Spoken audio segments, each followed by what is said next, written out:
Hello, and welcome to our Punch Drunk Loves, a podcast celebrating the films we adore. I am your host, Neil Bolt. On our Punch Drunk Loves, I'm joined by a guest who brings a film they love so much it leaves them punch drunk.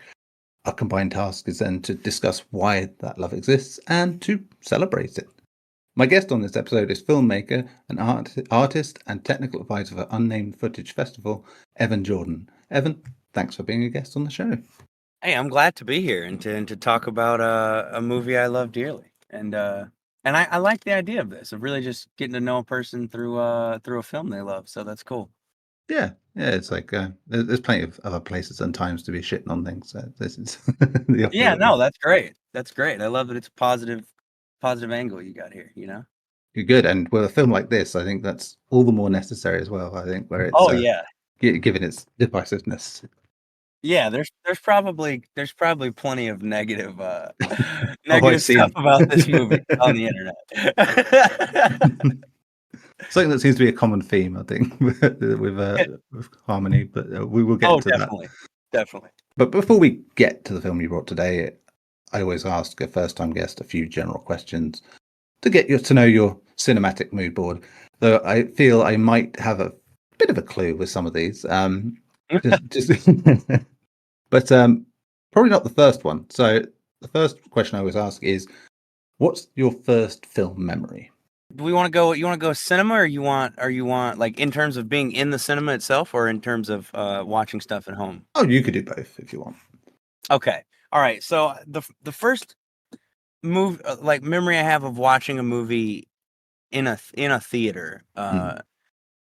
I had a birthday party when I was young, and we watched the Pixar movie Monsters Inc. Wow. And it was at this theater in Pensacola, Florida, called the Silver Screen, which shout out to the Silver Screen Theater if that's still open. I don't even know if it's still there or not. But it was a really cool, like, old theater that, like, you could get pizza and, full meals and alcohol and stuff Wow. at while you watched the movie. And so we had, like, tables in the back, and we had, like, pizza and everything while we watched Monsters Inc. And I remember, like, like, I'll never forget that. Yeah, understandable. I mean, ironically, mine from a different era was Basil the Mouse Detective. So it's like mine was Disney-esque in some way as well. I think. Okay. So Yeah. there you go. So yeah, it's Disney. It's always up there for kids. I think at some point. Well, it used to be, I'd imagine. I mean, it's a 1 in 2 chance Yeah, between that and for sure. DreamWorks now. My kid is definitely into Disney stuff. So my youngest is a big like Pixar and Disney animated studios fan. Like all the stuff they make, she's into. That's probably not the first movie I saw in a theater, but that just the experience really stands out to me, and yeah, I think that's my strongest like like early memory, of watching stuff, because I don't actually know what the first movie I saw in theaters was. I don't remember. Yeah, I with me, I think I just got told, yeah, that was the first time we did go with you. So it was the only one I knew. I'll have to ask my parents now. I'm curious. Yeah, this is it. But in terms of watching stuff at home, I mostly remember because I was born in 1994, so I was a child of the late 90s, and Yeah. satellite TV was like in its heyday. Oh yeah, you had the best of all worlds going on there.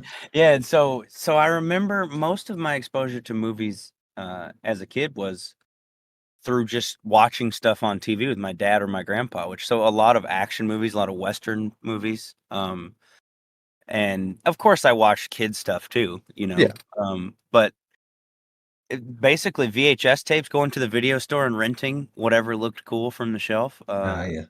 That was kind of all of my early childhood memories with movies are all just stuff that looked interesting or stuff I caught secondhand, Yeah, which is it's an unfortunate thing that isn't quite as doable these days. But Definitely. yeah, it is nice that it was everything. Yeah, that we had this sort of choice because before that generation there wasn't really a choice at all like that. So Right. just like rock up the theater. Yeah, this sounds good. Get that. I mean, that in itself is its own little mystery, I suppose, back then. But yeah, Now Yeah, you kind definitely. of know everything before you know anything, sort of thing. Yeah, now you know every single thing about a movie. Most of the time, people on the internet know if they like it or not before they even see it. Yeah, yeah. Who knew the internet will give us all precognition, just not But for yeah, anything good. I wouldn't even say that there was one specific movie there as much as the form of intake, you know, Hmm.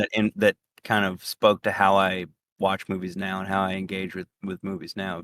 I'm kind of willing to give anything a chance, you know, like I'll watch Yeah, anything, and I love stuff that's different, you know, or uh, experimental or going against the grain, or you know. yeah, yeah. I mean, that's the great thing about it. I think I had this conversation with someone the other day about music as well, and saying, it's like it's one of those things. I grew up with so many different tastes. My dad's taste and my mum's taste were so different. Then my uncle's taste were more metally and rocky, and they all sort of blended together. And I pretty much listened to everything and anything. In that way. Yeah, And movies is pretty much the same because again, different tastes from different directions from an early age.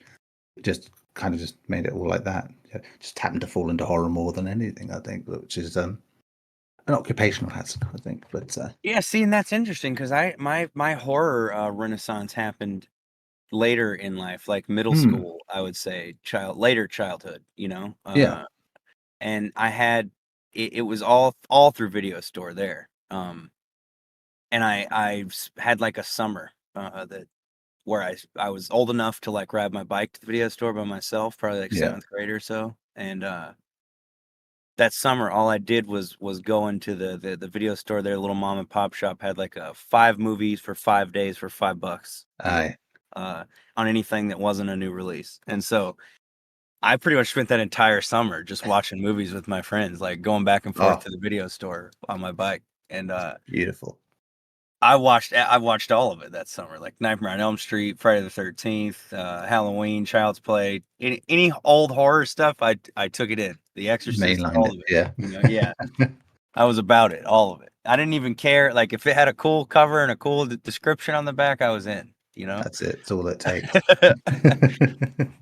Yeah, I mean, I think I had a similar thing where just an explosion of it at a certain time really just made it. And I think it was when like video rentals were closer to home because Yeah. it was like half an hour away to the nearest one.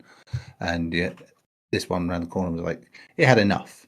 I think that was just like the early 2000s. So I was getting all the J horror stuff out and Right. having cultivated all this love of other things that like BBC had started showing a lot of the films that had been banned, in the video Oh yeah, nasties. the video nasty stuff. Yeah. Yeah, so like I remember like Mark Kermode putting a program on one like, of like Zombie Flesh Eaters and Dawn of the Dead, which I Okay. recorded Nice. both. Yeah, and it was just like my dad wouldn't let me stay up to watch it, but like I was so excited because I was into zombies and at this time, and like it was like this monumental event to sort of get and watch those at that time and tape them off the telly. And yeah, Christ, Oh, absolutely. Well, and the beautiful. Romero zombie trilogy is like Oof, just still so some of good. the best films, like out there. I think. Yeah, yeah. I mean, I've only on a podcast. I think I've only ever talked about Day of the Dead, which just made my love for that film like grow, Yeah, so I much. like that one. I feel like people don't talk about that one enough. Yeah, I mean, Like it's the just first like two get talked about a lot, but the third one does not as much. yeah. I mean, and it's given it's more of the template than for what it should be like than anything because it just feels Yeah, probably the one that's aged the best in terms of like storyline because the characters the way they are and the way they interact and yeah, and I think it really taps into humanity the most. In terms of like in a way that the other two don't. yes, Because the way they're isolated with the you've seen yeah, I've seen it, yeah, it. a few times. Yeah, there you go. See, there's tangents already we're going on, but it's fine. It's fine. I'm sure that'll happen a lot here. I'm sure it will. I'm sure it will. So let's move on to the next one, which is favorite genre.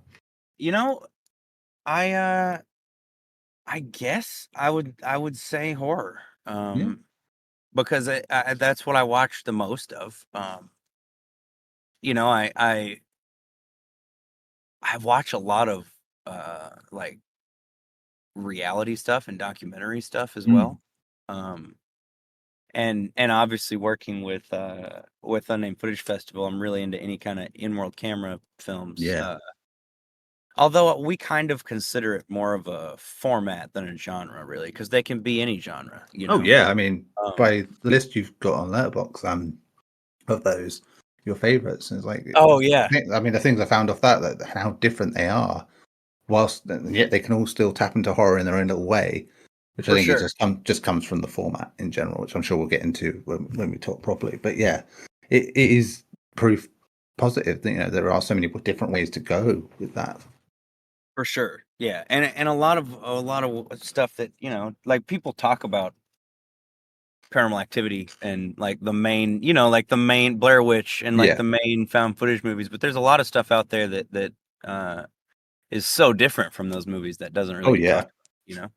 Yeah, absolutely. I mean, and yeah, I think Blair Witch just happened to be a case of it came out at the time it It did. was And it was exactly, perfect. yeah, yeah, It it was was a so phenomenon. yeah. I mean, and I I wish was I would have been like oh not 4 man, years old when yeah. that happened. I know. Yeah, I was a teenager, had the internet, and that was a thing. And you know, like that was part of my owned VHS rotation for so long because it was just yeah, That's so so cool. everything. So yeah, that's always been like my the starter pack in there. And but yeah, I think even when you do see these different changes and different styles you can do with it, I think that film has a lot of elements to it that spread out elsewhere. Oh, And for sure. in those in One of other the most films, influential ones ever made, you know? yeah, that's it. And it goes so much more beyond just the horror aspect. I think it's the use of cameras and Yeah, for sure.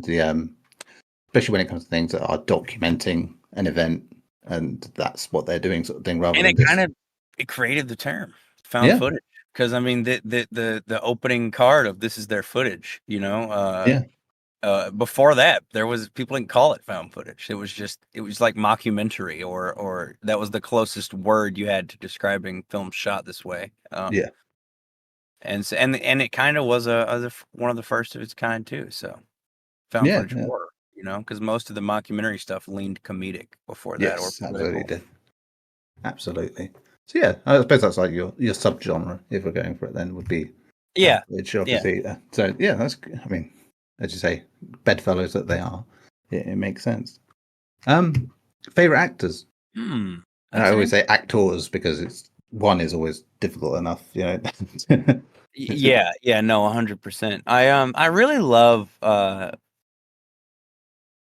super like naturalistic stuff. So I'm a big fan of Mark Duplass. Yeah, good shout. Um because I just believe him when he portrays Yeah, somebody. I'm always like that he is that guy, you know? Like he just always nails it. And I love naturalistic performances and kind of in that vein. I love John Carroll Lynch, the guy from Zodiac who plays oh uh, yeah, Arthur Lee Allen. He's a great like kind of character actor. He always pops up in super interesting roles. I'm trying to think. Actors are like I wasn't expect. I didn't. This one caught me off guard more than the rest, I would say.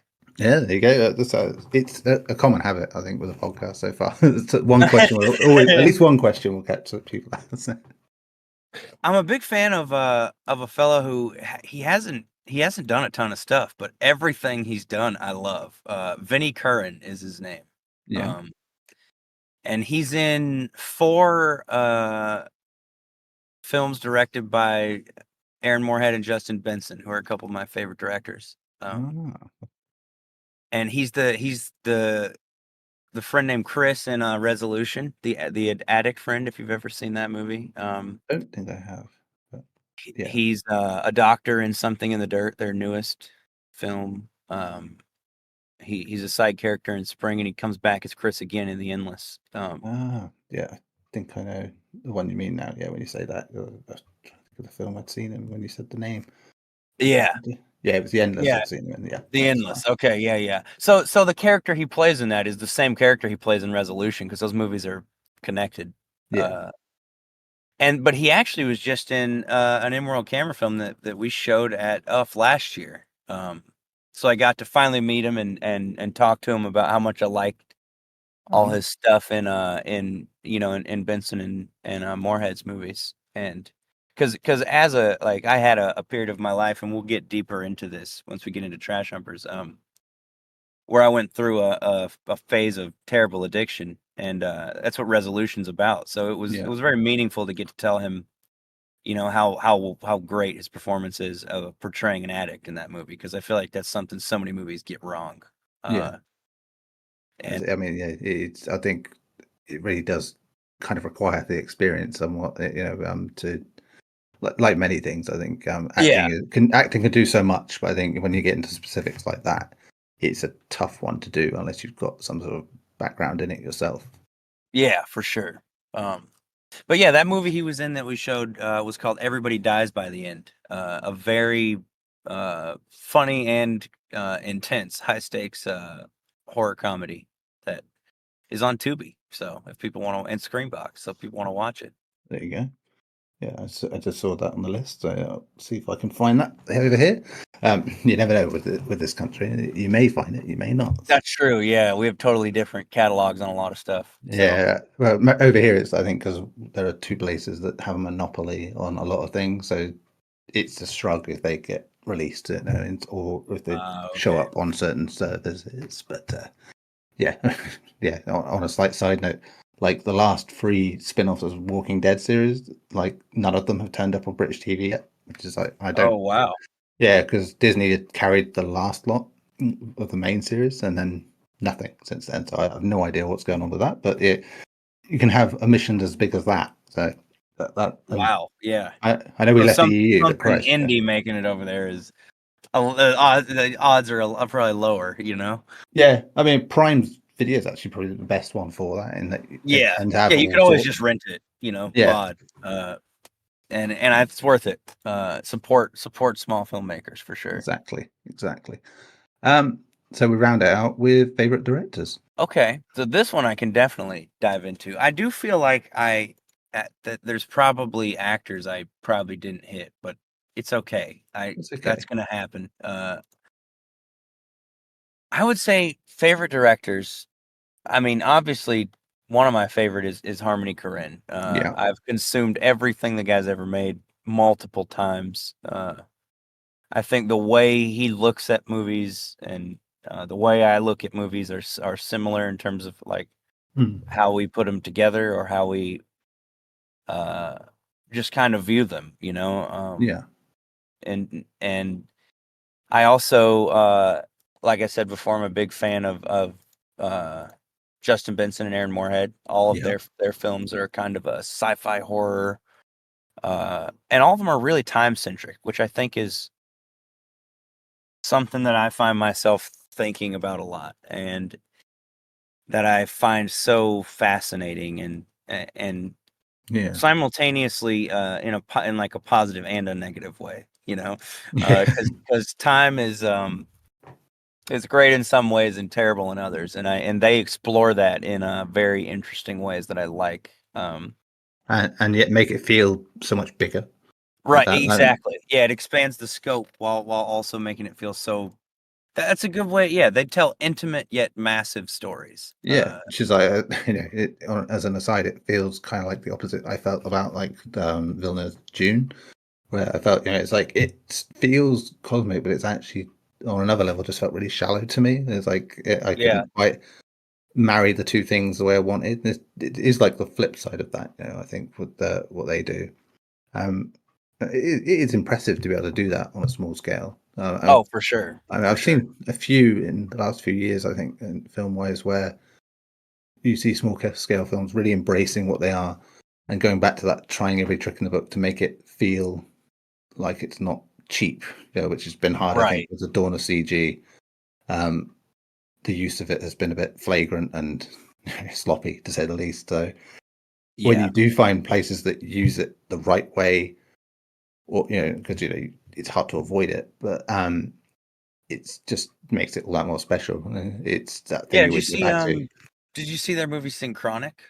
I haven't yet. No, that's on my list. So That it's one like, does some insane shit with visual effects, and it does it in a way that, I don't know, feels really like not only like realistic, I guess, in the way they apply the fantastical stuff, but also Yeah. just looks really good and feels integral to the story in a way that I think is cool. It doesn't feel tacked on just to look cool, you know? Yeah, which is like if you can make it feel like a natural part, or Definitely. even like tap into the absurdity of the cheapness of something and Yeah. make it. Yeah, I've seen things go. I mean, Absolutely.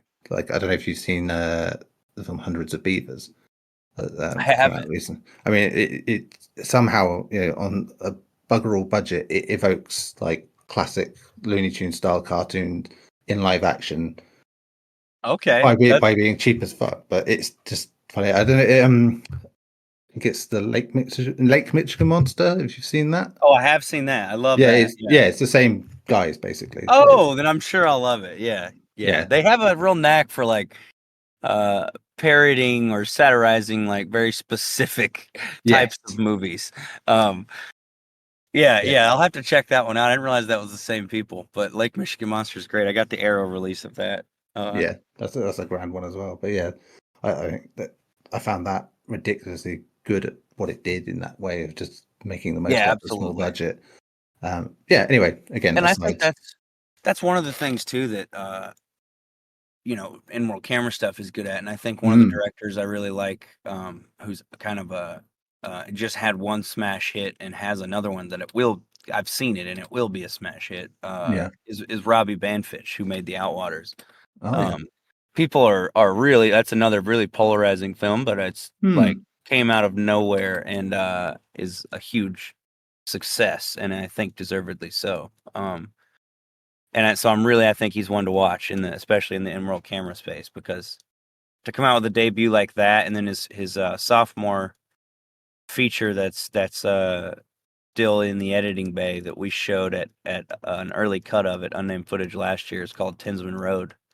Oh yeah. And it's totally tonally different, and shot on mini DV, and really a whole different vibe than the Outwaters, but also fantastic. So I think he's really one to watch, and he instantly became one of my favorites working in that space. And then, like I mentioned Mark Duplass before too, and I think I love the mumblecore kind of understated drama films. Again, Yeah. anything really naturalistic, and I think all the directors I've named have that in common. Yeah. That no matter how big their stories are, everything feels, or bizarre, even in Harmony's case. Yeah. But it Absolutely. still feels gritty or grounded in a way where, it's natural. Yeah, I mean, I think we won't say it right now, but watch that Vice documentary from last year with him, like that, and the way he described Trash Humpers. When we get into it, was it? Oh yeah, the epically latered episode that Yeah, he's on. Huh? that's Yeah, it. yeah, Yeah, that was, yeah. and that was fascinating. Just the way he explained it. It's like, yeah, no, that makes total sense now. But as I said, we'll get into that when we talk. Yeah, I love that starts out. He's just hanging out with that guy smoking. He's always smoking a cigar. But he's just in the street with this like conspiracy theorist, like old skateboarder. Like, I'm like, this is the most Harmony shit I've ever seen. Yeah, and the way he looks at him is like, yeah, you know it as well. Yeah. Yeah, but yeah, that's understandable with him, I think. But I think that brings us nicely into the film itself, then, doesn't it? It does, I think, yeah. Yeah, which is, as we said, Harmony Korine's Trash Humpers from 2009. The film follows a small group of elderly peeping toms through the shadows and margins of an unfamiliar world. It is crudely documented by the participants themselves. We follow the debased and shocking actions, the likes of which have never been seen before. Korine directs and stars along Brian Kotzer, Travis Nicholson, and Harmony's wife, Rachel Korine. It's a found footage film, as we've probably alluded to a bit here, and while it initially leans into the lewd, crude home video style nonsense of skate videos, it begins to dig into a rich vein of unsettling horror that's right at home in this particular subgenre, I'd say. I was excited about this pick for 3 reasons. One, because I thought this would be my introduction to Harmony Korine's work. It wasn't. I'd seen Kids when I was younger, so yeah. Okay, yeah. Yeah, I mean, that again, when I talk about those films getting viewed on the BBC that were controversial and all this stuff, Yeah, that's surely one of them, huh? Yeah, that was one of them, and I remember watching it. Yeah, that was a film, and it was interesting the way it went. But then to see half the cast now, Yeah, he was in so the young when he wrote that too. yeah, I mean, I was gonna get into it later, but I went to the sort of rabbit hole of like the Letterman stuff, where he was on Letterman, Oh and yeah, the Letterman appearances, just where like, he eventually got banned for allegedly digging through Meryl Streep's purse. Uh, oh man, brilliant, brilliant. Um, yeah, but two, it's the first film on this podcast I hadn't previously seen, and three, the fact that this movie is so damn divisive fascinated me as well. And I watching it, I think even when you really enjoy something, you can see why a film is divisive. Like this oh, one for is. sure. Yeah. Like So yeah. somebody could tell me this is like the most meaningless, vile shit they've ever seen, and I'm like, yeah, okay. Like I can see why you feel that way, you know? Yeah. I mean, this is it, isn't it? There are so many films I think where you kind of think people might be being contrary in opinions, like something's like Beloved, and someone comes out and go, well, actually, it doesn't do this, or it does this specific thing that pisses me off, sort of thing. Like, sounds more like a you problem, but you do you, sort of thing. Right. But yeah, it's rare you get films where it's just like, yeah, I understand everything from a 1 to a 10 with this one. It makes sense. Yeah, and he kind of always has that kind of across his body of work is he makes stuff for him and like what he wants to make, and like Yeah, he doesn't cater to what he thinks somebody wants out of him. If anything, he would do the opposite, I think, of what he yeah, thought somebody wanted from him. But I think that's like I really connect with just how he has such a unique singular vision for his stuff, and he just makes it. And it's, I don't know, people love to pick things apart and add meaning to him that he's done, but he almost never elaborates no, on what something actually means, which I think makes the works all that more meaningful because they're left to be dissected like art should, you know? yeah, absolutely. I think it does allow you to sort of pull your own thoughts on it and think about what it reminds you of, what it does right and does wrong to you. And one of the things I was going to bring up that we were just talking about before was in that Vice documentary where he basically talks about it being, it's a skate video without the skating. It's all the dumb shit in between. It's like, ah, yeah, that makes more sense. I mean, in a way Yeah. that's more pure and offbeat than what Jackass is as a phenomenon, which is like, it did eventually become everything but the skating on a Yeah, massive exactly. scale. That became the Looney Tunes version of that, whereas this kind of regresses and gets warped with time, I suppose would be the best way of putting it. Yeah, 100%. Yeah. Yeah, they kind of Jackass and those sort of which I love. Like I could go down a whole rabbit hole about Jackass because I'm a massive Jackass fan too. Yeah. But they definitely lean more into the, especially with like Knoxville at the helm, it makes sense. They lean more into the Buster Keaton, like Yes. let's do like extreme physical shit, as like Yes. as let's hurt ourselves and it'll be funny. That's And it. if there's a skateboard on screen, it's usually used for something like Yeah, that, and as a not weapon. to showcase. Yeah, but I do really love skate videos too, and maybe that's part of why I like the aesthetic. There's one that called Yeah Right from the '90s, that girls and chocolate skateboards I've probably put seen that. together. I'm thinking about it because I think it's Ty Evans and Spike Jones who directed it. yeah. Uh, and I hang out with a lot of skaters during the late 90s. I think going to college and that, and so it sort of became like part of my lifestyle without me ever being part of yeah, it, sort of thing. So yeah, I think. it's got some amazing. It's my favorite skate video ever. And it's got some truly amazing bits. There's like the invisible boards where they green screen the boards out, and the Ah, yeah. dudes look like they're and Owen Wilson comes in it. There's an Owen Wilson scene in it. And there's a scene where they throw there's like a magic skateboard that rolls from screen to screen, and they'll pick it up and like toss it, and flies out of frame and then somebody else will catch it in another frame. Like, it's just the editing and the music and everything about that skate video is perfect. I think it's like one of the most perfect skate videos ever made. So good. Yeah, I think it's fascinating that coming from that sort of world, which Harmony did. It was part of the genesis of Kids as well. Right. I mean, yeah, that's the people he hung out with, Yeah, skaters in New York and stuff. that's it. And looking at that and how just basically filming your hobby to sort of show off what you could do, it feels almost like it should naturally evolve into like, what if we try doing this and that and this, and then before you know it, you've rolled out down a hill to something completely different, and all of a sudden, and this this film kind of feels like that journey in its own way, where it's the idea of like going from just doing a skate video to just like, but now what about the bits, and like it's like the bits have been like copied and pasted and, like I said, warped and melted over each other in this film, and just till it becomes something else entirely. Yeah, 100%.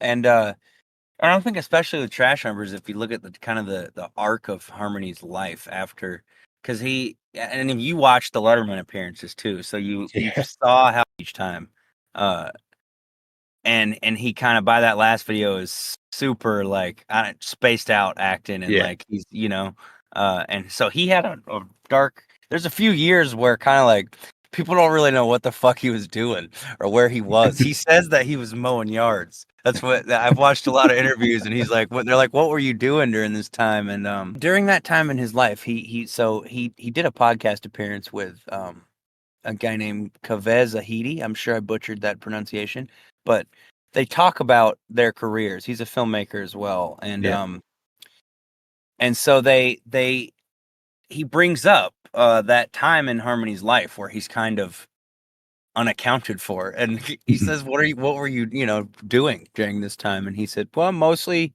I just was into mowing yards, and and so did he actually mow yards for money and like lived a like kind of strung out existence for a while, or did he make that up? Who knows? Yeah, I mean, that's the beauty, isn't it? You just never know which. Yeah, you really never know when he's speaking if what he's saying is total bullshit or if like it's something that's true. Yeah, he does seem to have that air about him. I mean, I think I've seen the things saying, he's just genuinely like that. He's genuine. He's not awkward. It's just the way he is, sort of things. Like, and then Right. you look at some of those appearances, like on Letterman, and it's like, yeah, is it just that though? It's like it's like so the way there's almost a punchline to stuff that's like not a traditional punchline in the way he says things, and like, it's the bit that, if I were to sort of compare it, it's almost like Andy Kaufman-esque. Where you're not quite sure. I can see that. Yeah. Not sure which part of the person is there and who it is, and if they are Right. That's a great way of, I've never really thought of it like that, but that's a great way of looking at it. It is very Andy Kaufman-esque, yeah. Which And it's kind of like you don't really know if is he doing it on purpose? Like, is it performance art? Is he just fucking around, or like that's I don't know. And I think that makes him way more interesting. And I think he knows that makes him way more interesting too. So I feel like he's leaned into that persona once he realized people kind of ate it up, Yeah, I go back to that Vice documentary again, and like where he's showing his paintings and the whole thing about the yachts with the what are the dirty names, sort of thing. And just the way he looks around each time is like, yeah, you get something without ever. It's such a shit-eating grin on his face. So I love it. Yeah, and all of that's like post, like he's sober now. Yeah. So like, because that's my theory with Trash Humpers is, like I spent over a year of my life addicted to methamphetamine, and this was probably 12. What is it, 2024? Yeah, we're talking like 12 or 13 years ago now. And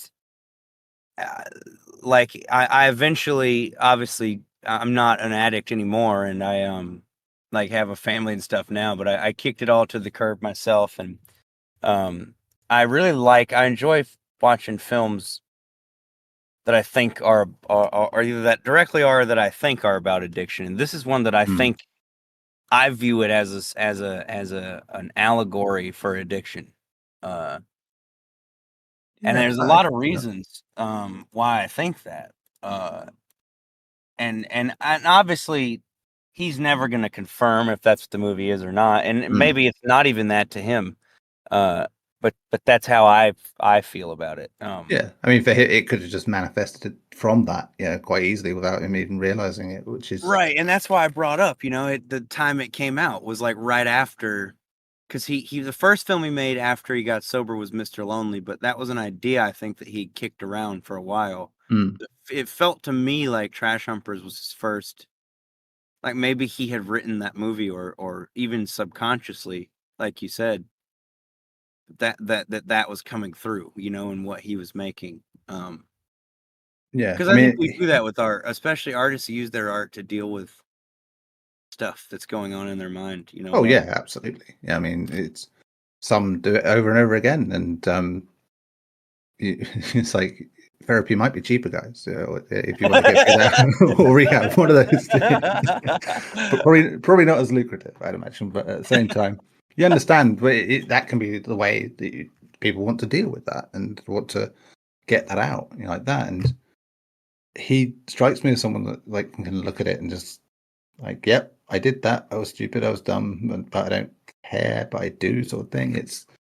Yeah, it just again just revolves back round into this persona he's built, where you're never quite sure of the sincere parts, and Right, which right. is, I mean, you touched there about that with addiction, and one of the things it made me think of was like those sort of nights, end of nights out, in my 20s, like then there was like lots of drinking going on and and there was lots of smoking and stuff like that was always going. And Right.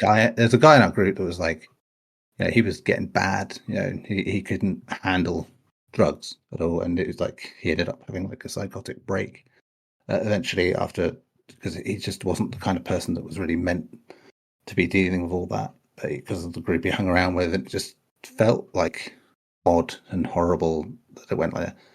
And just the mood and atmosphere of certain nights and the way it could turn, it felt very reminiscent at times in Trash Humpers of that, where it was uncomfortable.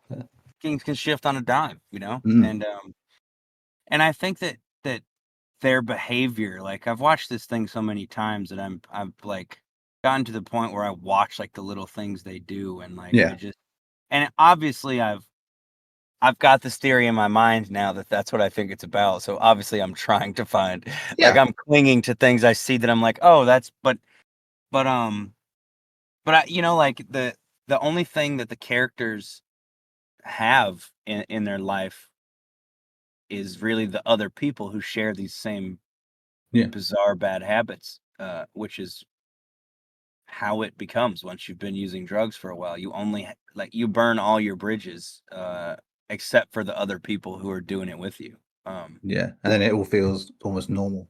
Yeah, And they're that's it. kind of, yeah, exactly. It becomes a way of life, and that you kind of stop caring about anything but the habit, which is I think these characters feel so dangerous because they don't display any concern for anything other than their own debauchery and their own fixations, Mm, which is kind of the world you get sucked into when you become addicted to a substance. You kind of stop caring about anything but doing that, yeah, Um, it's embracing a disastrous side, and embracing the destructive nature of it, which when I've thought of comparison films, one that came to mind was Lars von Trier's The Idiots, which is oh, very much okay. about I've which, not seen that.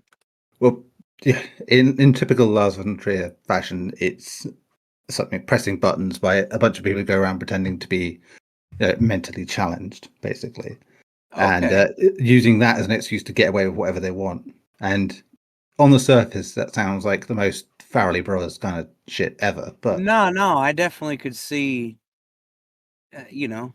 I don't know. That's Yeah. an interesting. I'm already. You sold me just on that. I don't even like. I get why some people might attach a negative connotation to that, but I'm like in. Mm. You know. Yeah, I mean that was like 98, so I mean, and very handheld, grainy footage in the way they do it as well. So it kind of Yeah. feels like, again, it was another one of those things where it felt like that. It felt like you're almost watching along with someone's. Yeah. Like a Dogma kind of thing. Well, Because yeah, I they mean, it was like his first was it Dogma one of film. those? I was gonna Yeah, say, so was it one of those? Yeah, because Harmony, Julian Donkey Boy is a Dogma film.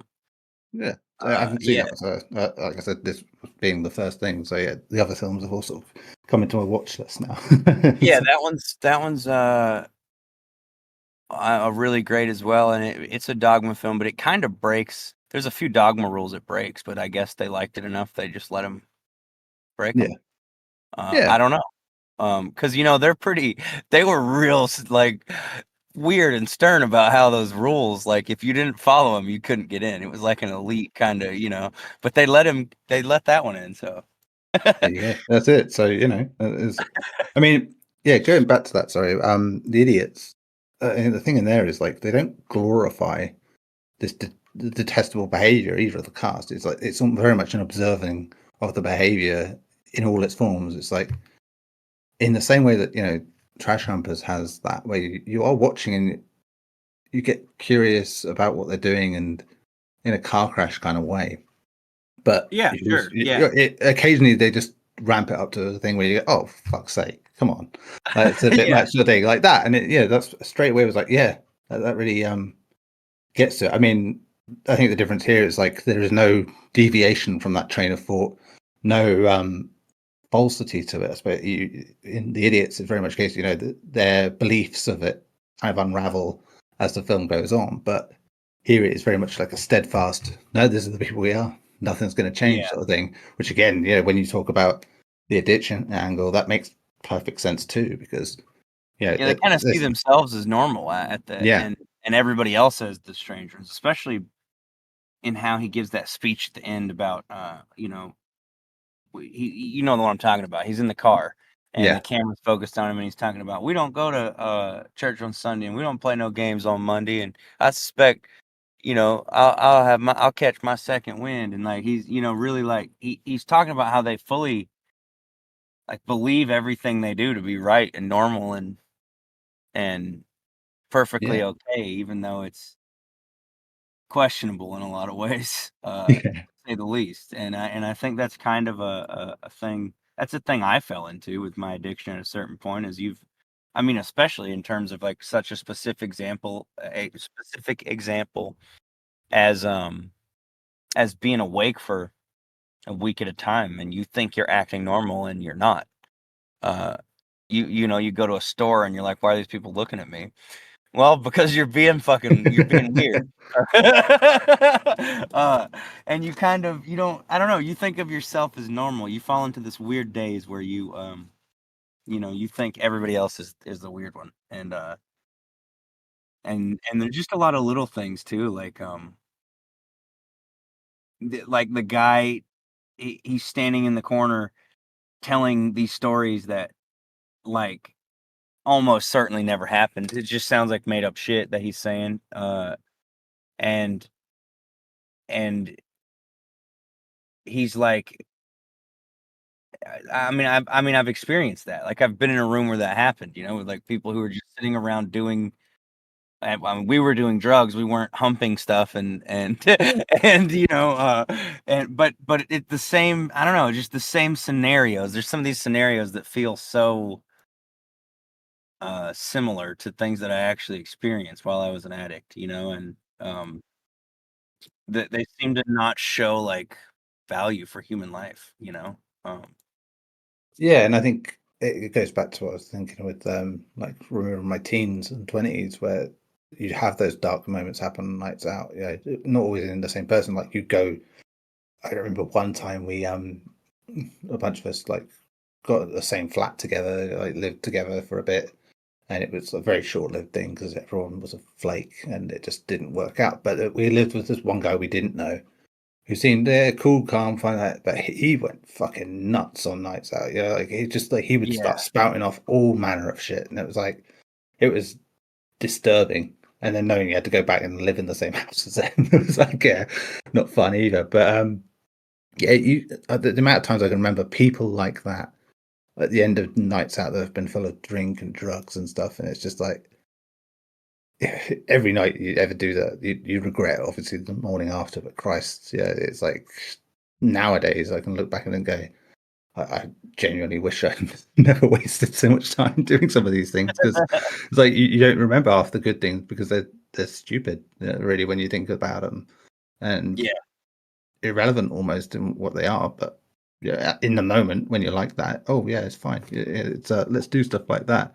I think one of the things that other things, not so much dark, but in the sort of chatting shit sort of vibe, that where stuff sounds really profound. Obviously, if you're high or drunk or whatever, it's like if we didn't have a head speech, because it encapsulates Yeah. something about a certain mindset where something utterly dumb is just said chest out profound way that you almost see the logic in it in the moment. Yeah. It's such a random yet fascinatingly. It's implied that I think he does. You don't. Yeah, I don't know for sure, but I think he's the other one of them's dead. yeah, And even that I feel like like when I got sober, like you kind of almost feel your conjoined twin come back, like you feel the old you come back. But when mm, when you become an addict, you almost lose yourself a bit. And that was a weird. I don't know. I just caught that this last rewatch. I was like, wow, the conjoined twins being separated really like made me feel like how yeah, you kind of lose your old self when you become an addict, yeah. and then you do the things like the chest puffed out and give profound speeches that like pretty much mean nothing. Yeah, I spoke on this with a director recently, like about America and like finding these pockets of pocket worlds almost in America itself because of the sheer size of the country. Um, Yeah, Even in a single town, you have places that just feel alien to one another. definitely. Um, and with this film, these fiends like feel an example of how they move in a nomadic fashion, stumbling upon these other weirdos in their own little pocket worlds like that. Yeah, And that was something I found really to be so true about it, because here you don't really have that as much because it's all everything's like within together. walking distance really, sort of thing, of what you need, because we're not that size of country. But yeah, when I think of that in America, where you can just live an entirely different life from someone else and not even have the same culture and be like streets apart. I live in Mississippi, for example, Yeah. and like I work the Unnamed Footage Festival that I work with is in San Francisco. So when I go out there every year for the festival, it's a totally different world than I live in from day to day. Mm. So and that's just a full day's plane ride, and so and like you said, it's even more. It can be even narrowed down even more than that to like there's places here that feel in the state of Mississippi that feel different than where I Yeah. live, or and especially I think the way they seem to find these oddball people living on the fringes of society in this movie, sort of, especially living in the rural South, it like that's very much feels so real, like that those people exist, they're here, Yeah. and so I think that makes the movie. Then maybe this is a weird word to use for it, but it makes it almost endearing in a way.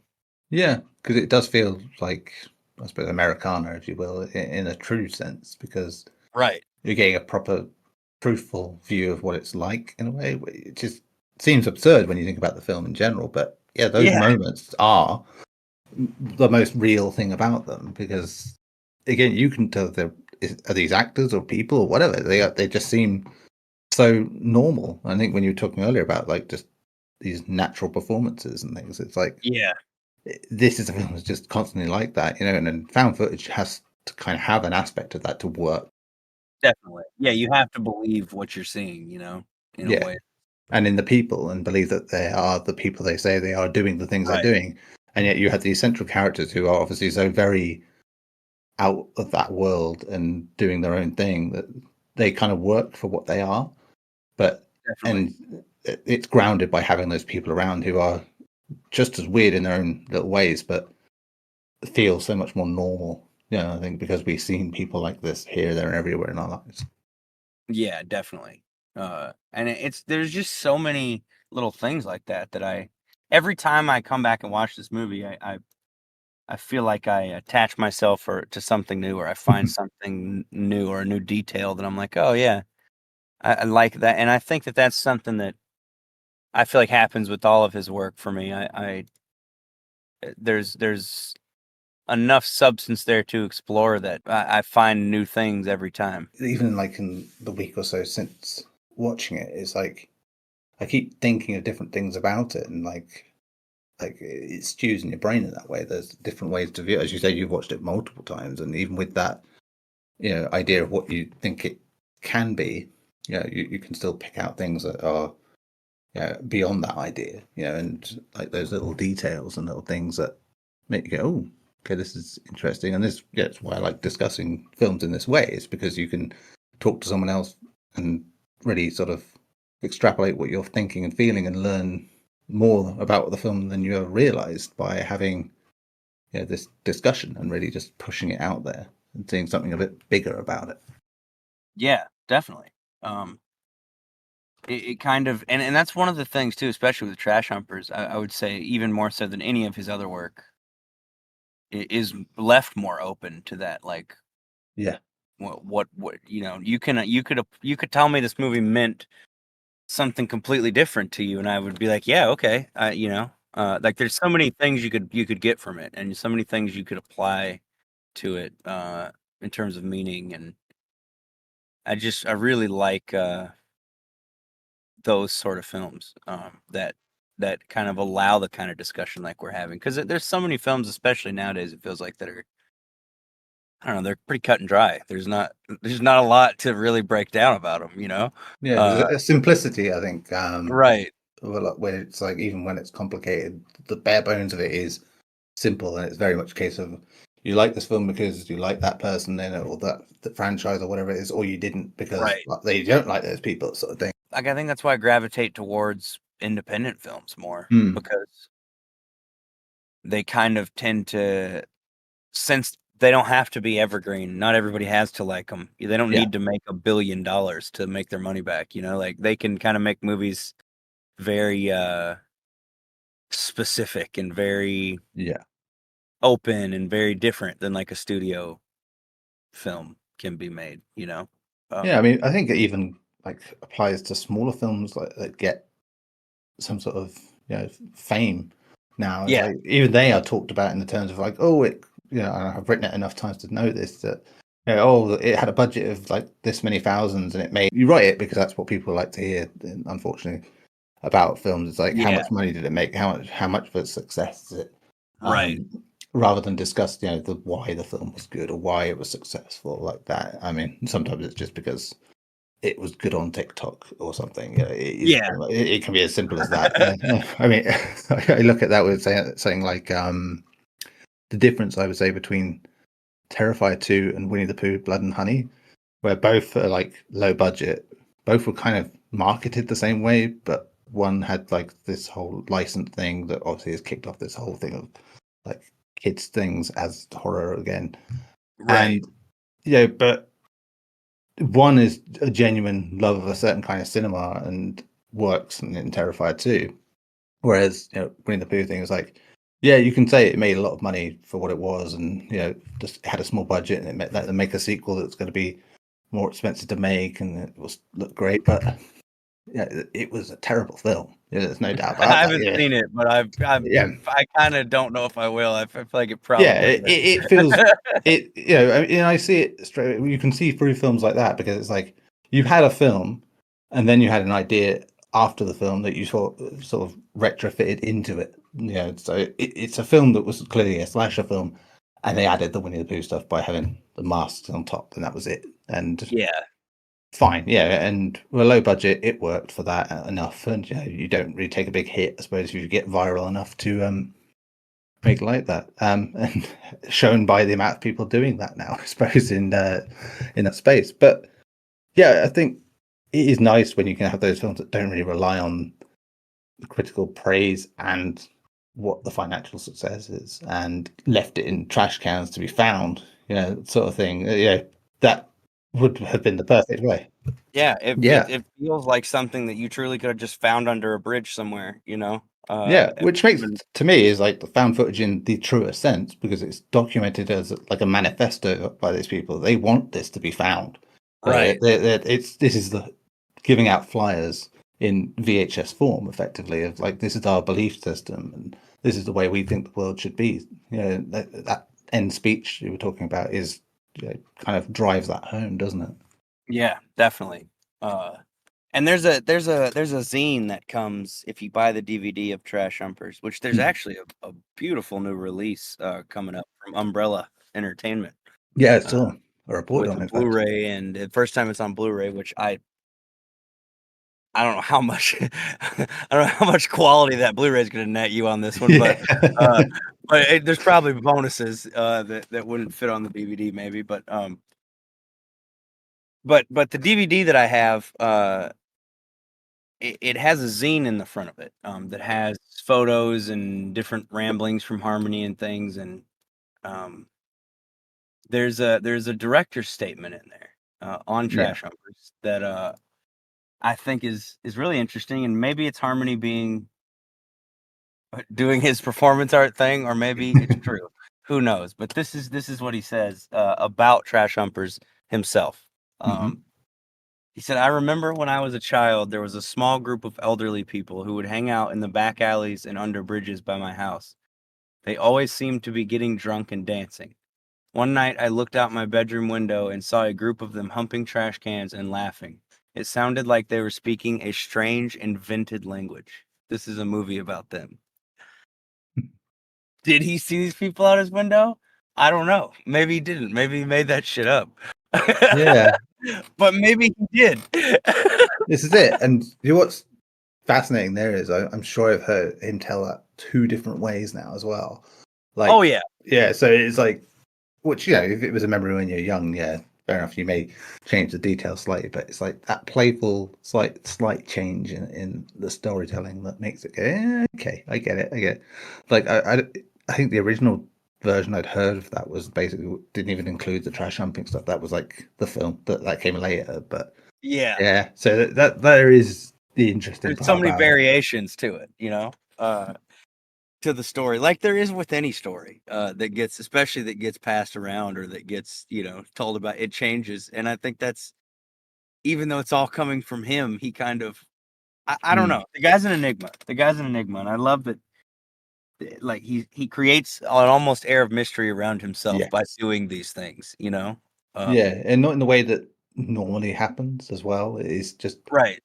Again, when we go back to the naturalized performance, it is almost that you can't tell. Is this a real person? Is this someone, a character in a movie, sort of thing? He's living it, throughout the whole thing. Yeah. It's no surprise that the film feels random and abrasive in its structure, because it's almost reflective of what he feels like. Like that. Again, going back to feeling personal about this film, it does have that sort of feeling of like documenting a certain feeling and vibe of his life in so many ways from what I've seen, and it's just that again just adds so many layers to it.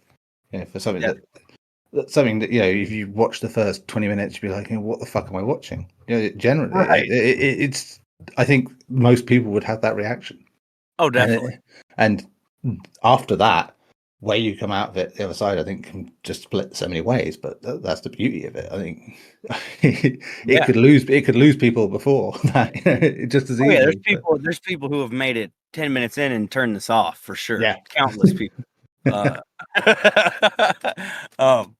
yeah, it's always interesting to see I love showing people this movie just to see what side of the fence they fall on. And I think there seems to be a trend. I have a handful of movies that I show to people to see what I like showing to people to see which side they fall on. And I think that's part of why I like divisive movies, because they do give you that talking point that stuff that is just generally well liked, you can sit there and have a, oh yeah, that's great and that's great festival, but Yeah. the interesting conversations happen with the films I think that you feel differently than somebody else about, you know? Yeah. I mean, like, you know, the title of this podcast comes from obviously the Paul Thomas Anderson movie. Yeah. And And yeah, I love that film. yeah, but I remember like showing that to that group I was talking about earlier, like back then, like that. Most 90% of that group was just the worst group to have for that because they had no appreciation of that kind of film. Yeah. And to be honest, I can see why. But it was like then there's like this really like this guy I would never have expected to. He would be the first person I think, oh fuck this is wanky shit sort of thing like that. Right. And he was the only one after it to go, yeah, I quite like that. It was interesting like that. Wow. Okay. Okay, that's like Sometimes people surprise you, you know? yeah, and that's lovely. That was like I think the first time of really sharing a film with other people and just seeing like the full rainbow of like from everything from disinterest to disgust to you know generally liking it. So that was yeah, and having that in a film is fascinating when you love something and you know that people are going to be like that. It is kind of freeing, so that Yeah. it's fine if they don't like it. Yeah, and I wish more people would be willing to sit down and give something a chance. Like I said earlier, most like a lot of in modern times people decide if they like stuff before it's even out, you know? Yeah, well, based And on like one idea of like I don't like that kind of film because I saw this one film one time, right. and yeah, it's which I think this genre especially I think gets a lot of that. You were talking about like the Outwaters earlier, and it's like I re-looked at the score on like Letterboxd as being 2.4, and I was like, yeah, I don't love it. I think it's good, but 2.4 just feels odd. Yeah, it's like and most of the negatives about it say the same sort of things that make me go, yeah, okay. I get why you don't like it, but your reasoning feels a bit iffy. You know, it feels like very much Yeah, stuck in the found footage to me is this one thing, and if it's not like that, blah blah blah sort of thing. I don't like definitely. that. You know, that's where it gets stale. You know, when you feel like that. Same with Skinnamarink. You know, it was like it's an old film, strangeness going on. I fell asleep during it, but I Did appreciate you? it. Yeah, because it was comforting. Yeah, it is. It is. It's kind of got that nostalgia that, Yeah, like, you know. that was it. And it was just the wrong thing to be watching at night with the lights out because I just felt cozy.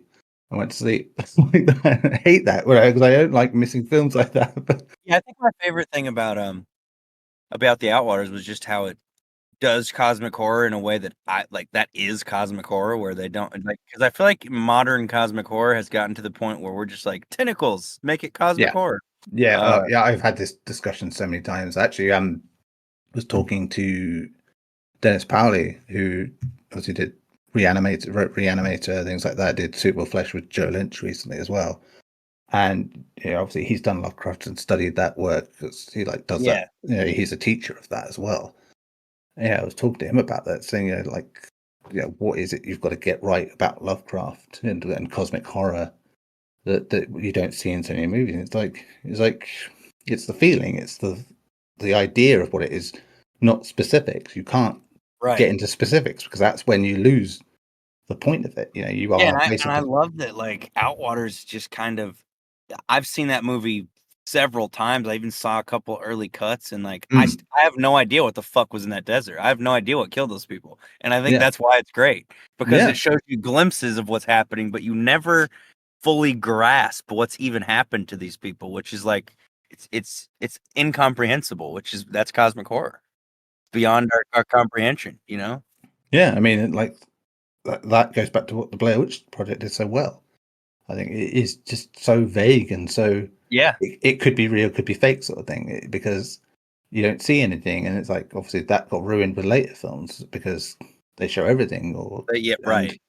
and yeah, even in any adaptation in video games and things like that, it's like that's the problem with them. They ruin it by showing you things constantly. It's like no, you're missing the point. You need to, you know, it's about the ambiguity, and I suppose video games generally aren't always the best medium for that if you're looking to sell a game like for yeah like and It really needs to be like fun, but also, you know, like so it's weird. It's weird the way games. I think the way you have to look at those is definitely different. Yeah, I mean, one of the interesting things I do on a podcast for Bloody Disgusting, which is called Safe Room, is we do a weekly thing on like these games you find on Itch.io. Oh These yeah, small I indie love projects. Itch. There's so much cool shit on there. So Yeah, so many cool and a lot of cool found footage games. yeah, and that's what I was going to say. It's like the amount of games that we found that done that, and done it well, and really got the idea of what found footage can do and what it should do. Rather than just using the camera as an an aesthetic for the.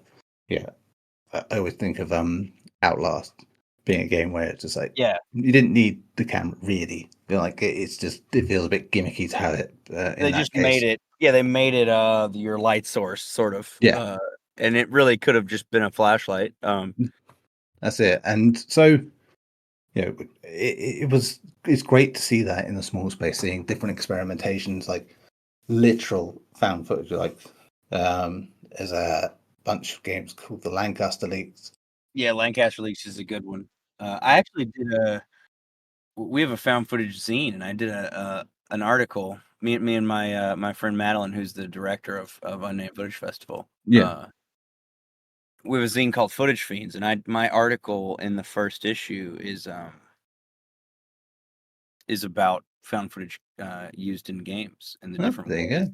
that it's implemented, and there's even games that maybe they don't fully use it, but like I talk about the Manhunt series in there, how Oh yeah. they're the format makes it feel like you're watching a snuff tape with everything you're playing out. Yeah, no surprise. I love that too. So Yeah, yeah. So I talk about all those different kinds of ways that they use, the format in games, and I find that fascinating. I'm really interested in game design and stuff as well. So I yeah, I like discussing those sort of things. yeah. I think like one of my favorite examples of that in recent times was Damograd's incident at Grove Lake. I haven't played that one yet. I have it downloaded, Yeah, but I haven't I mean played it. that's for anyone at home. That's like an alien abduction account basically. So it has Yeah, stuff that isn't found footage and it has found footage in it. But yeah, it's just fantastic. The mixing of it where it feels so 90s. It captures a bit of what the X-Files and Fire in the Sky did, and uses actual like conspiracy radio from back in the day as well as part of the radio station that's in there. It's great. One of the great examples I think of it in that medium. yeah. I gotta play that. I gotta fire that up. Oh yes, definitely There's so many ways that I think in-world camera hasn't been explored yet and still do. can be. Like I think it's just such a bottomless format. Like you could do so many things with it in terms of movies, games, even just literature. Like novels and Yeah, things like because there's epistolary fiction and stuff like that where it's all written firsthand or like journal entries, and there's just so many ways that I think the format has yet to be explored. And that excites me to see what people are going to do with it in the future. And I'm trying to do stuff with it myself. yeah, I made a short that played a couple festivals last year, and I'm gearing up to shoot a feature this year. So nice. I, I envy you on that one. That sounds cool. I must say, because that's that especially as a filmmaking genre would just be like the best sort of thing to do. I think because just having a mythos behind it in itself in making it just to me it seems like a really cool thing. yeah, definitely, I'm really excited. We're gonna shoot Murky here in Mississippi, and I've written a story that's very much like my short film The Inverts, very political in its themes, but dives into sort of a cosmic horror, folk horror, You're selling me. mystery, You're selling me. sort of world. Yeah, and it's all kicked off by me finding a cassette tape with something strange and bizarre on it. It's happening to the right vein here. I'll say that it's that's grand. But I like that. yeah, I'm looking forward to getting that going. I've got my friend Madeline I mentioned before on board as a producer, and we're about to start talking with some other people. Uh, Awesome. so hopefully we will be rolling with that by mid to late summer is the plan. Fantastic.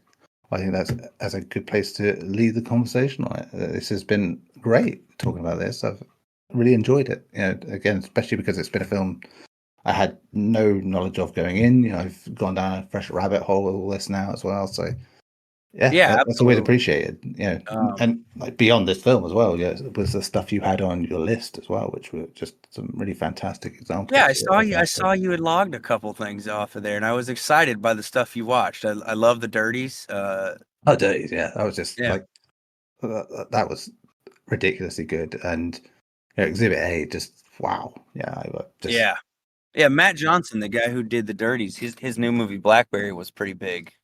yeah, I keep seeing it.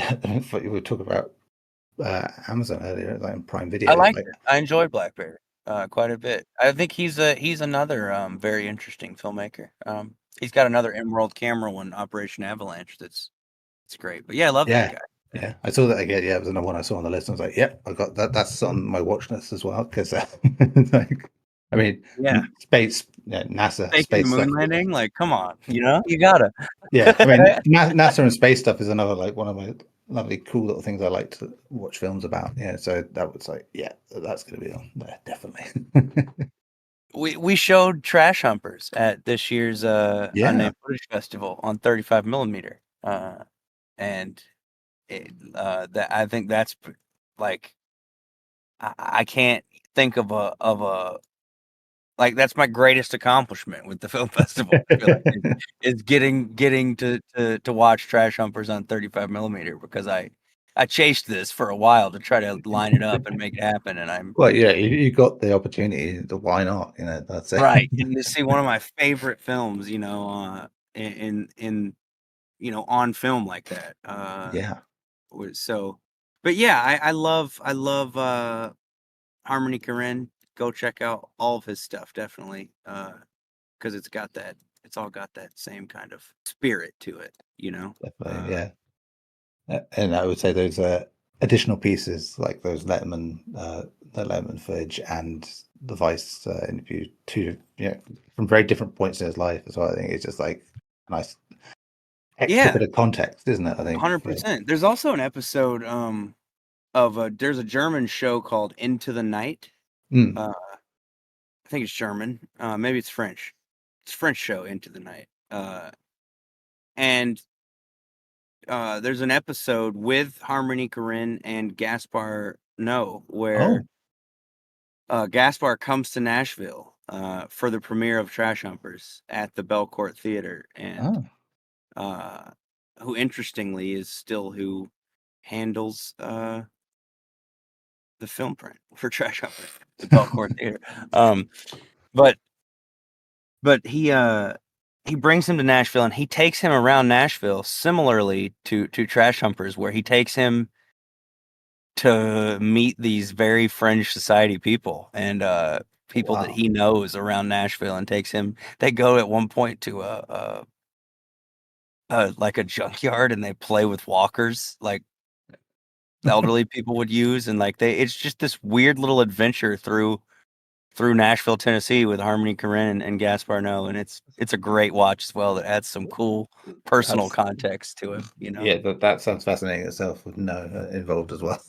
Yeah, definitely. And it makes sense that they're friends. Yeah, it does, doesn't it? I said this the other day when I was watching the Hideo Kojima documentary, and like all the people involved and like the people, the film people he likes. It's like, yeah, it makes sense that you're friends with all these people now more. I want to see that. I gotta watch that. I mean, it is very much a fluff piece as like for what it is, but it does solidify that all the people he works with, like in moviedom, kind of have an independent basis, Yeah, like that. When you sort of like Leia to do just point that out today about like the difference between working in America and Europe, and like being more of a free spirit because of that. And it's like, yeah, all these things would make sense because, yeah, I think they appreciate how he approaches things. He's very much like an indie thing, so yeah, just on a bigger scale. yeah, definitely.